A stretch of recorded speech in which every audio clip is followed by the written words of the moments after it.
이세희가 신사와 아가씨에서 지현우를 향한 설렘 가득한 대사들로 주말 저녁 안방을 사로잡고 있다.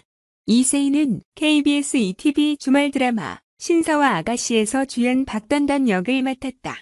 특히 극중의 영국 지현우분을 향한 애틋한 로맨스로 시청자들의 애간장을 녹이고 있는 상황. 이세희가 신사와 아가씨에서 선보인 설레, 머록 세 가지를 짚어봤다.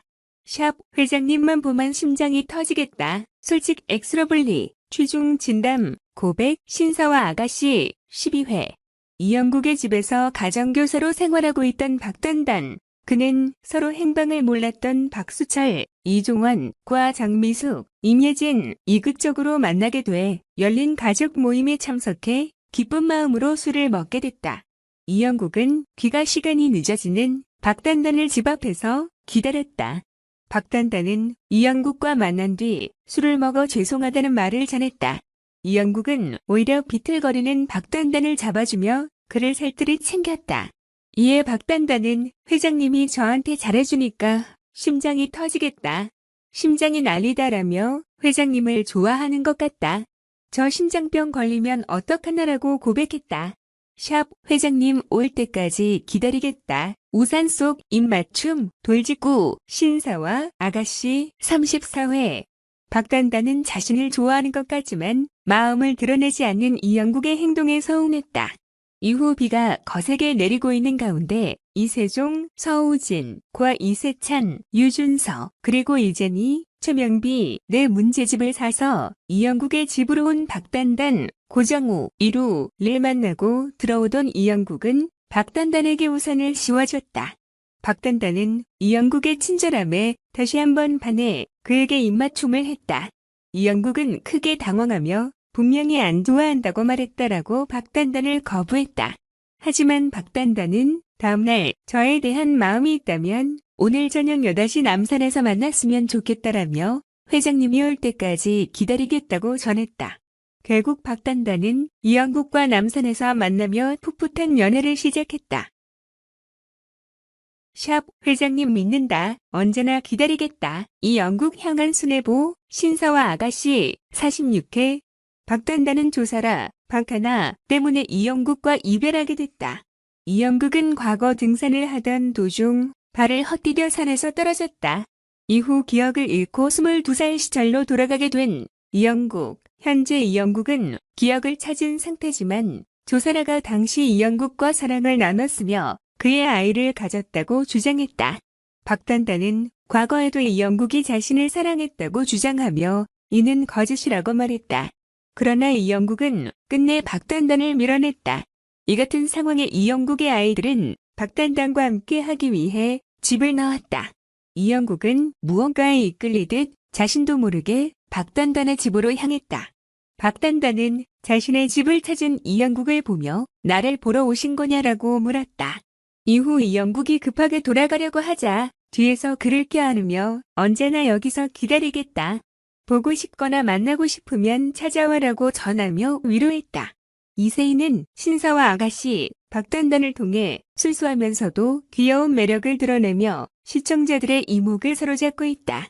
박단단과 이영국이 수많은 위기를 겪으며 예측 불허한 로맨스를 이어가고 있는 가운데 이세희가 신사와 아가씨에서 어떤 활약을 이어갈지 귀추가 주목된다.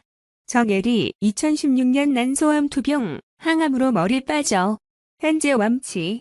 11일 방송된 TV조선 식객 허영만의 백반기행에서는 배우 정혜리가 게스트로 출연했다. 이날 한 식당 사장님은 전남 영광이 고향인 정혜리를 알아보고 반가워했다. 정혜리는 고모부가 군수를 하신 적도 있다. 또 한의사 할아버지가 무료 진료를 하셔서 굉장히 많은 분들이 오셨다고 말했다. 이에 허영만은 영광에서 집안이 힘 좀 썼나 봐요라고 낯수레를 떨었다.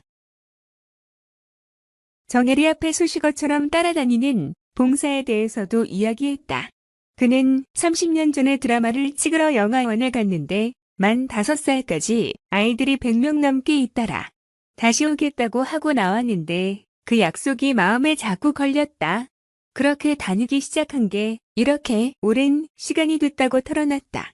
이어 처음에는 아이들을 찾아가다가 그 다음엔 장애인, 어르신들도 보게 되고 지금은 제3세계 아이들까지 관심을 갖게 됐다며 나는 이 아이들의 가장이다라고 생각한다.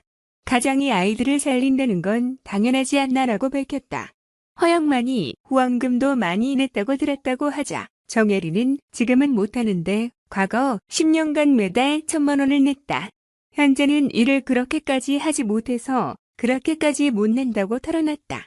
정혜리는 허영만에게 지난 2020년 발간한 첫 수필집을 선물로 건넸다. 허영만은 책을 보던 중 삭발에 가까운 정혜리의 머리를 궁금해했다.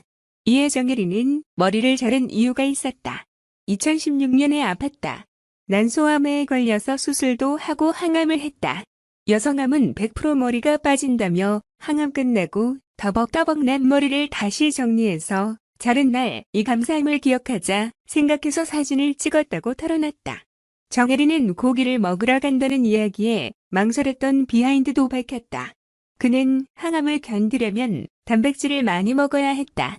특별히 고기를 많이 먹으라고 해서 매일 200g씩 먹었다. 한 끼니에 100g, 200g을 먹기도 했다. 꽤 많이 먹었다고 말했다. 현재 몸 상태를 묻는 질문에는 지금 다 끝나고 지나갔다며 난소암 완치 판정을 받았다고 답했다. 지호, 최이엣을 함께 지내는 시간 좋아서 2세 계획 미루기로 제주서 술 먹방. 지호 최이엣을 부부가 2세 계획에 대한 생각을 밝혔다. 지호 최이엣을 부부는 지난 10일 유튜브 오예 부부를 통해 오랜만이에요 라는 제목의 영상을 공개했다. 영상에서 지호는 근황을 전하며 탈도 어지간히 쪘다. 운동을 열심히 하는데 생각보다 안 빠진다. 이런 모습으로 오랜만에 인사드리게 돼서 죄송하다라고 말했다.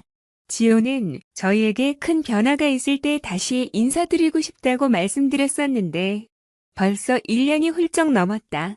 그동안 정말 많은 오해와 걱정을 샀는데 그 점에 있어서 진심으로 죄송하다라며 당시 저희에게 큰 변화라고 하면이라고 말하자 최이엣은 육아가 아닐 거라고 생각한다라고 말했다.